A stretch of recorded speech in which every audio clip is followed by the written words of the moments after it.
Hello friends, ज्ञान classes academy में आप सभी साथियों का स्वागत है। साथियों, आज हम लोग पढ़ने वाले हैं डीएलएड फोर्थ सेमेस्टर शैक्षिक प्रबंधन एवं प्रशासन द्वितीय प्रश्न पत्र है ये, और 2023 का पेपर सोल्यूशन हम लोग करने वाले हैं। हम लोग जो है एक सब्जेक्ट उठा रहे हैं और उसका जो जितना भी 2016 से 2025 तक आए हुए हैं उन सभी को एक ही बार में हम लोग कंप्लीट कर रहे हैं। एक एक सब्जेक्ट को लेकर के चल रहे हैं, ठीक है। और बहुत ही जल्दी से ही हम लोग सभी विषय को कंप्लीट कर लेंगे। तो आप सभी जो है साथी पूरी वीडियो को जरूर देखिएगा और प्रयास करते हैं कि कम समय में जो है ज़्यादा कंटेंट दे दी जाए और आसानी हो जाए, ठीक है। तो आइए स्टार्ट करते हैं। और पहला प्रश्न है, ग्रेग के अनुसार प्रबंधन को कितने भागों में बांटा गया है? विकल्प ए 4, विकल्प बी 7, विकल्प सी 9, विकल्प डी 5। तो 4 भागों में बांटा गया है। राइट आंसर ए हो जाएगा। पहला है नियोजन, दूसरा है आयोजन, तीसरा है नियंत्रण और चौथा है मूल्यांकन, ठीक है। आइए, तो अगला है प्रश्न संख्या 2, संस्थागत नियोजन का घटक नहीं है।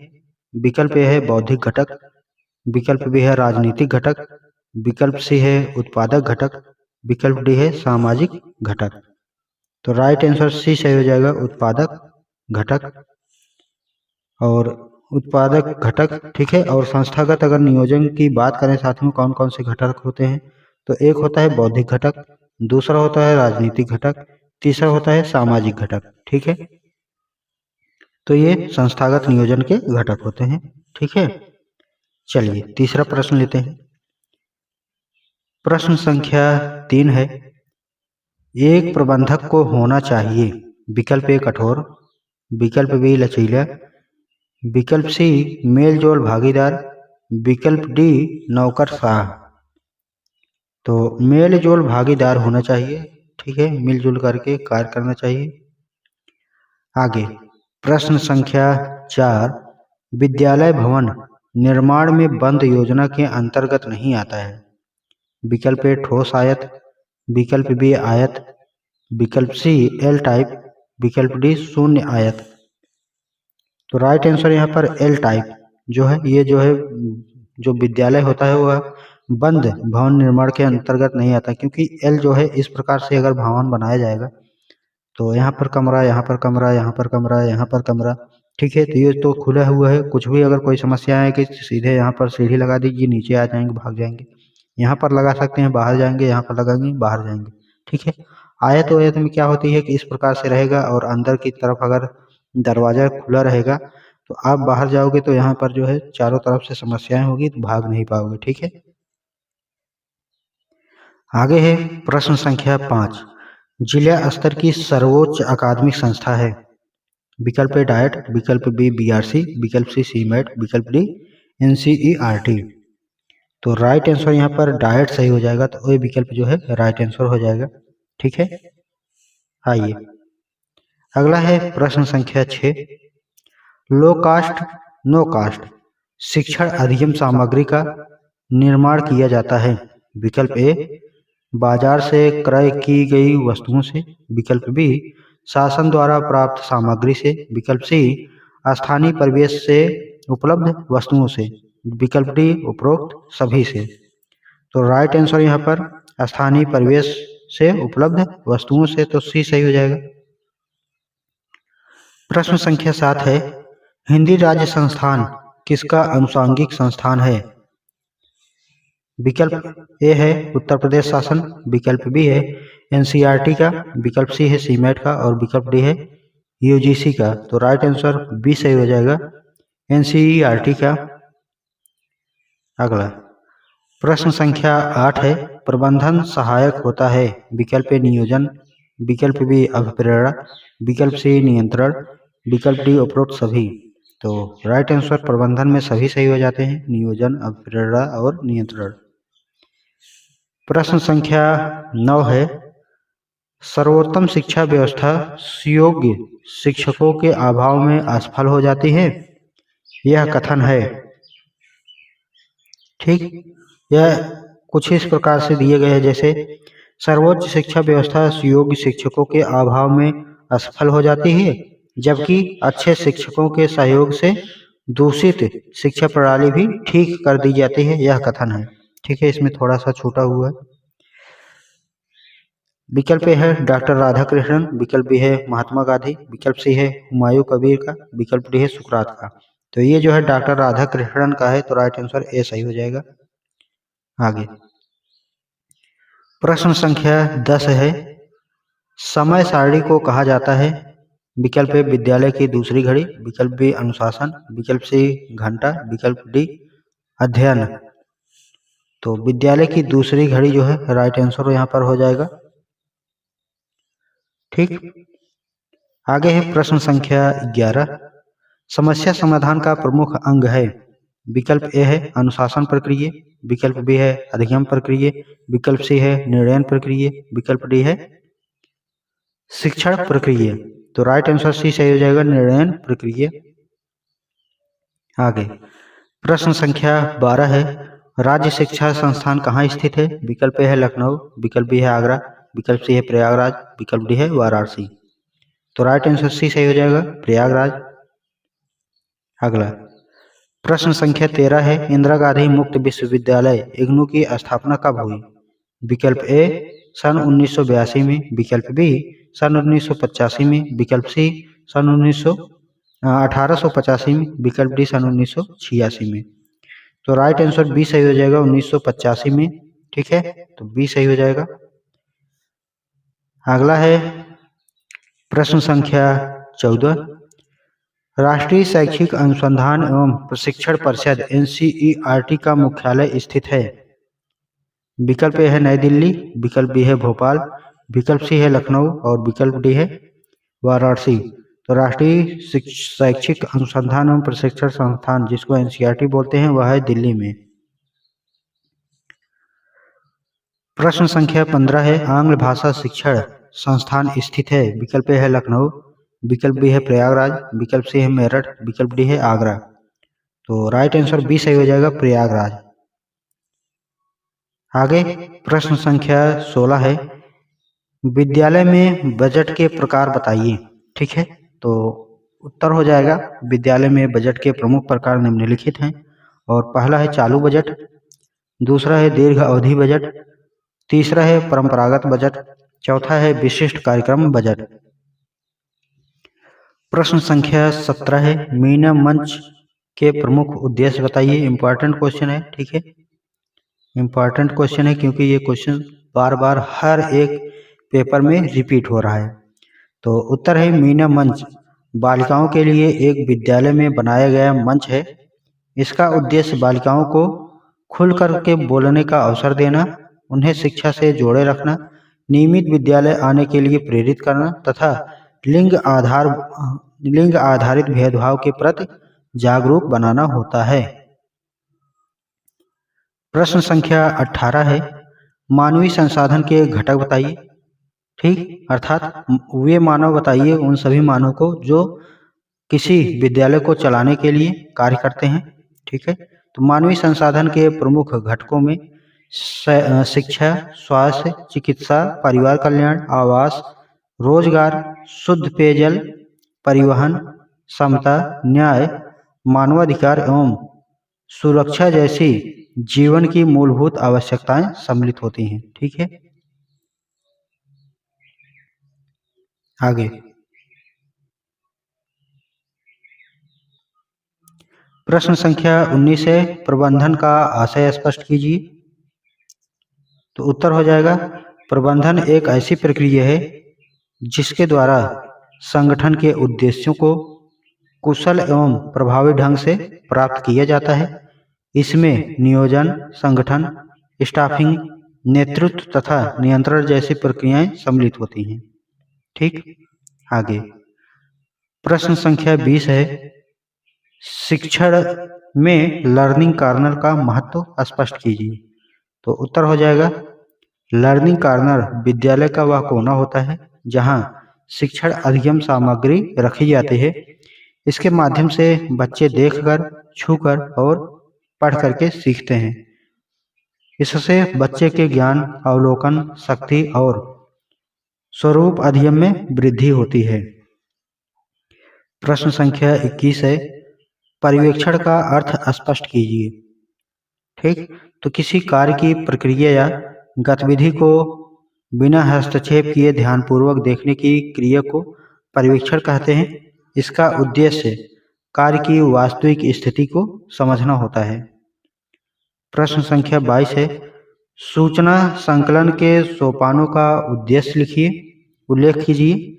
तो सूचना संकलन के अंतर्गत आवश्यक सूचनाओं का संग्रह, उनका विश्लेषण, समेकित तथा उपयोग किया जाता है। उनमें कंप्यूटर एवं ऑनलाइन डेटाबेस का भी महत्वपूर्ण योगदान होता है। प्रश्न संख्या 23 है, ग्राम शिक्षा समिति के कौन कौन से सदस्य होते हैं? उत्तर, ग्राम शिक्षा समिति के सामान्यतः 15 सदस्य होते हैं। इनमें से ग्राम पंचायत, जिसको अध्यक्ष बोलते हैं, और प्रधानाध्यापक, ठीक, 11 अभिभावक के सदस्य होते हैं, लेखपाल तथा एएनएम सम्मिलित होते हैं। ठीक है, एएनएम।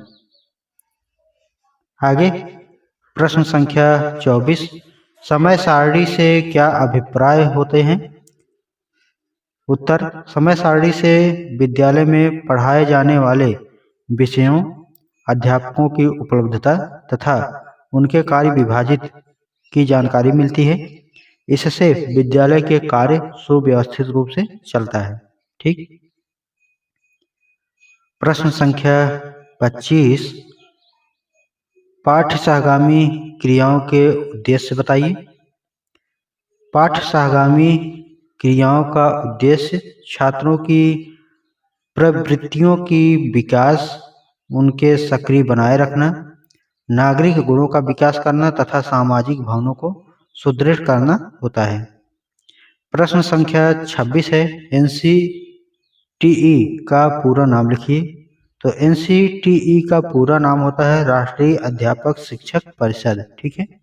आगे प्रश्न संख्या 27 है, किन्हीं 4 प्राकृतिक आपदाओं के नाम बताइए। तो प्राकृतिक आपदाओं के उदाहरण हो जाते हैं जैसे भूकंप हो गया, सुनामी हो गई, चक्रवात हो गया और सूखा हो गया। तो ये सभी क्या है? प्राकृतिक आपदाएं हैं। ठीक है। आगे प्रश्न संख्या 28, भारत में सूचना का अधिकार अधिनियम किस वर्ष प्रभावी हुए, मतलब लागू हुए? भारत में सूचना का अधिकार अधिनियम वर्ष 2005 में लागू हुआ। इसे 12 अक्टूबर 2005 से पूरे देश में प्रभावी बना दिए गए। आगे है प्रश्न संख्या 29, डायट मेंटर कौन होते हैं? तो डायट मेंटर ऐसे शैक्षिक मार्गदर्शक होते हैं जो विद्यालयों में जाकर शिक्षकों को शैक्षिक सुधार हेतु सहयोग एवं मार्गदर्शन प्रदान करते हैं तथा शासन की नीतियों के क्रियान्वयन में सहायता निभाते हैं। ठीक है, सहायता करते हैं। आइए प्रश्न संख्या 30 है, प्रारंभिक शिक्षा के क्षेत्र में कौन कौन से राष्ट्रीय अभिकरण हैं? तो उत्तर हो जाएगा, प्रारंभिक शिक्षा के क्षेत्र में प्रमुख राष्ट्रीय अभिकरण हैं। कौन कौन से?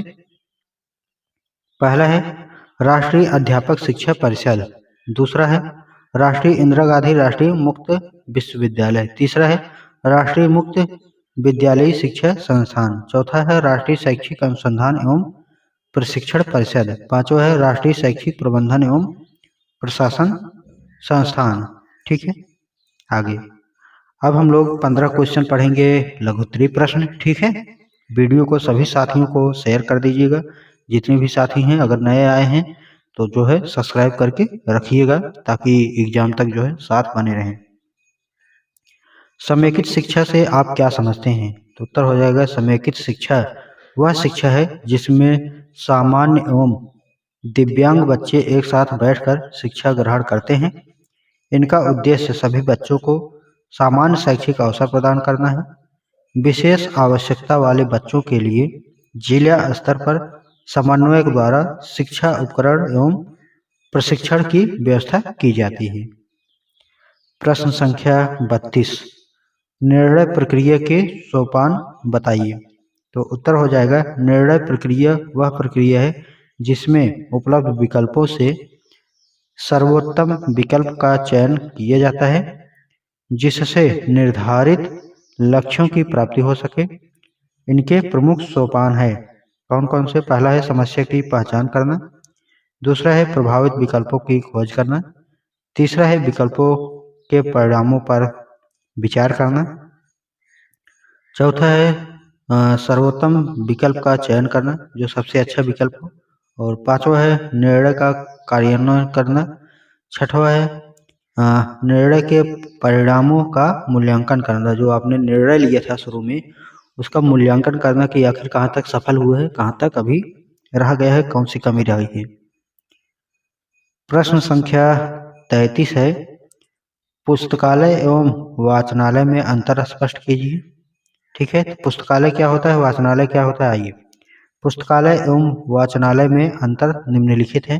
पहला है पुस्तकालय। पुस्तकालय के अंतर्गत पुस्तकालय पुस्तकों, पत्रिकाओं, संदर्भ ग्रंथों एवं अन्य शैक्षिक सामग्री का संगठित संग्रह होता है। दूसरा है यह अध्ययन, शोध एवं संदर्भ के लिए पूर्ण संस्था या भाव होता है। तीसरा है पुस्तकालय ज्ञान के संरक्षण, प्रसार एवं अधिगम को बढ़ावा देता है।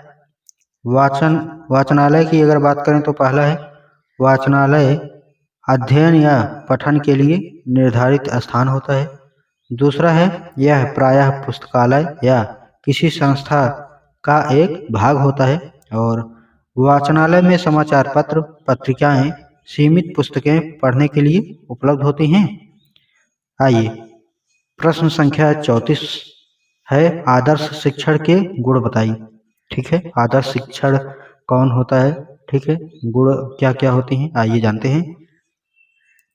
एक आदर्श शिक्षण के प्रमुख गुण निम्नलिखित हैं।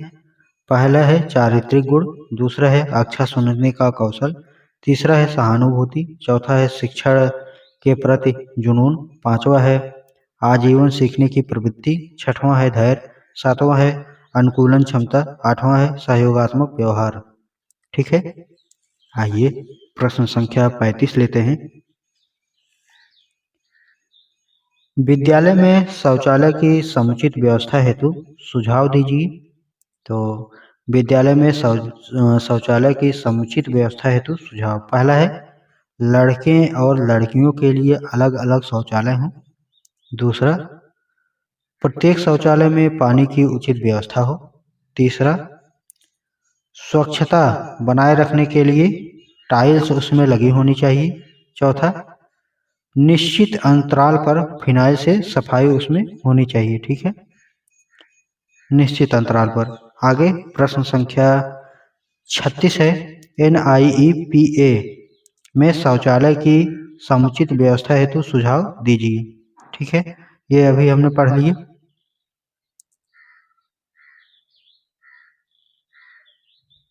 ठीक है, तो वही क्वेश्चन रिपीट हुआ है 35 और 36 में। वही है? नहीं, वही नहीं है। ठीक है,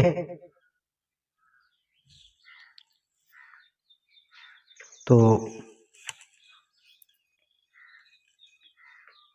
आइए अलग अलग क्वेश्चन है तो इसको देखते हैं। प्रश्न संख्या 36 में पूछा गया कि NIEPA में शौचालय की समुचित व्यवस्था है तो सुझाव दीजिए। ठीक, तो पहला है NIEPA में शौचालय की समुचित व्यवस्था है सुझाव, पहला है लड़के लड़कियों के लिए अलग अलग शौचालय हो। दूसरा है वही चीज सेम टू सेम इसमें भी लिखना है। ठीक है, सभी शौचालय में पानी पर्याप्त मात्रा में हो, स्वच्छता हेतु टाइल्स का प्रयोग किया जाना हो। ठीक है, नियमित अंतराल पर फिनाइल से सफाई होनी चाहिए। तो दोनों में एक ही लिख सकते हैं। प्रश्न संख्या 37 है, शिक्षक संदर्भिका से आप क्या समझते हैं? इनके प्रबंधन पर प्रकाश डालें। तो उत्तर हो जाएगा शिक्षक संदर्भिका शिक्षकों के मार्गदर्शन हेतु तैयार की गई पुस्तक होती है। इसमें प्रत्येक पाठ के उद्देश्य, पूर्व ज्ञान, शिक्षण विधियां, TLM गतिविधियां एवं मूल्यांकन का विवरण होता है। यह शिक्षक को कक्षा शिक्षण को प्रभावी ढंग से संचालित करने में सहायता करती है। शिक्षक संदर्भिका में समय प्रबंधन एवं शिक्षण प्रक्रिया के चरणों का उल्लेख रहता है। ठीक है, आगे है प्रश्न संख्या 38। विद्यालय प्रबंधन में किस किस की भूमिका होती है, स्पष्ट कीजिए। विद्यालय प्रबंधन में प्रधानाध्यापक की भूमिका सबसे महत्वपूर्ण होती है। प्रधानाध्यापक विद्यालय की शैक्षिक, प्रशासनिक एवं आर्थिक गतिविधियों का संचालन करता है। विद्यालय प्रबंधन में निम्नलिखित भूमिका होती है। पहला है प्रधानाध्यापक, दूसरा है शिक्षक, तीसरा है प्रबंधक, चौथा है गैर शिक्षण कर्मचारी, पांचवा है माता पिता एवं विद्यालय प्रबंधन समिति, छठवां है समुदाय के सदस्य। आइए प्रश्न संख्या 39 पूछा गया है कि विद्यालय, ठीक है, विद्यालय के बारे में कि प्रमुख विद्यालयी अभिलेखों का वर्णन कीजिए। ठीक है, जो विद्यालय में अभिलेख होते हैं इकट्ठा होकर के, ठीक है, इकट्ठा जो अभिलेख होते हैं या जो भी कार्य किए जाते हैं, जो भी विवरण जिस पर लिखा जाता है वो सभी अभिलेख हैं। ठीक है, जैसे प्रवेश रजिस्टर, किस किस का नाम दर्ज किए गए, कौन आया कौन गया। अध्यापक डायरी, अध्यापक कब आए कब गए, क्या काम किए गए। कैश बुक या चौथा है छात्र उपस्थिति रजिस्टर, पांचवा है लॉग बुक। प्रवेश रजिस्टर में छात्र का नाम होता है, जन्मतिथि होती है, कक्षा होता है, पता होता है और विवरण उसमें होता है। अध्यापक डायरी में शिक्षण योजना, उद्देश्य, विधियां, गृह कार्य विवरण उसमें रहता है। प्रश्न संख्या 40। मनोविज्ञान शाला उत्तर प्रदेश के कार्यों को बताइए। ठीक है, तो मनोविज्ञान शाला उत्तर प्रदेश के प्रमुख कार्य, पहला है निर्देशन, दूसरा है प्रशिक्षण, तीसरा है सेवाकालीन प्रशिक्षण, चौथा है चयन कार्य, पांचवा है राष्ट्रीय प्रतिभा खोज परीक्षा का आयोजन, छठवां है शोध एवं परियोजना कार्य, सातवां है अनुवर्ती कार्य, आठवां है प्रकाशन कार्य। तो ये सभी जो है मनोविज्ञान शाला उत्तर प्रदेश के कार्य हैं। ठीक है, तो सभी जो है क्वेश्चन हो चुके हैं। ज़्यादा टाइम नहीं लेंगे साथियों, क्योंकि क्वेश्चन वही रिपीट हो रहा है बार बार। और अगर आपने पूरा देखा हुआ है इससे पहले जितने भी 2016 से अभी तक का वीडियो बनाए हुए हैं 2020 तक, तो वो सभी क्वेश्चन रिपीटेड हो रहे हैं। तो कम से कम 2020 तक जरूर देख लीजिएगा। ठीक है, और आगे जो है मैं खुद जो है उसको काट रहा हूँ टाइम को, ताकि जो है ज़्यादा टाइम यहाँ पर हमको ना लगे और कम में अच्छा जो है जानकारी हो जाए। इसीलिए जो है 40 क्वेश्चन 20-22 मिनट बहुत ज़्यादा नहीं है, बहुत ही जल्दी इस टाइम से आप रिवीजन कर पाएंगे। तो आप और भी कम करना चाहते हैं तो डबल एक्स पर जाइएगा और जो है 10 मिनट में 40 क्वेश्चन को समाप्त कर लीजिएगा, समझ में भी आएगा, ज़्यादा कुछ है नहीं। ठीक है, तो आप हमें फॉलो कर सकते हैं और पहली बार आए सब्सक्राइब करके रखिएगा। मिलते हैं नेक्स्ट क्लास और नेक्स्ट पेपर को लेकर के।